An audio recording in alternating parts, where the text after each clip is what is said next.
So the ranch I'm on is our family's ranch, the Hudgins Ranch. We've been in this specific area for over 140 years, and we hear the word sustainability thrown around a lot, and most ranching families have been living and breathing sustainability for many generations. I'm the 6th generation here on the operation, and one of the things that I've learned through my life is that if we are going to be sustainable, if we're going to have a business that we can pass on to the next generation, we not only have to take care of the business, we have to take better care of the environment, leave it in a better place than we found it. And that's why we have such a deep connection with nature as ranchers.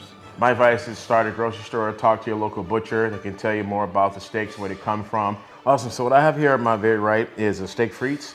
So it's a ribeye steak coated with a little bit of miso butter. And I have a steak au poivre. So the New York strip has been encrusted with black peppercorns and then pan seared. You can find classic recipes like this and more at beefitswhatsfordinner.com.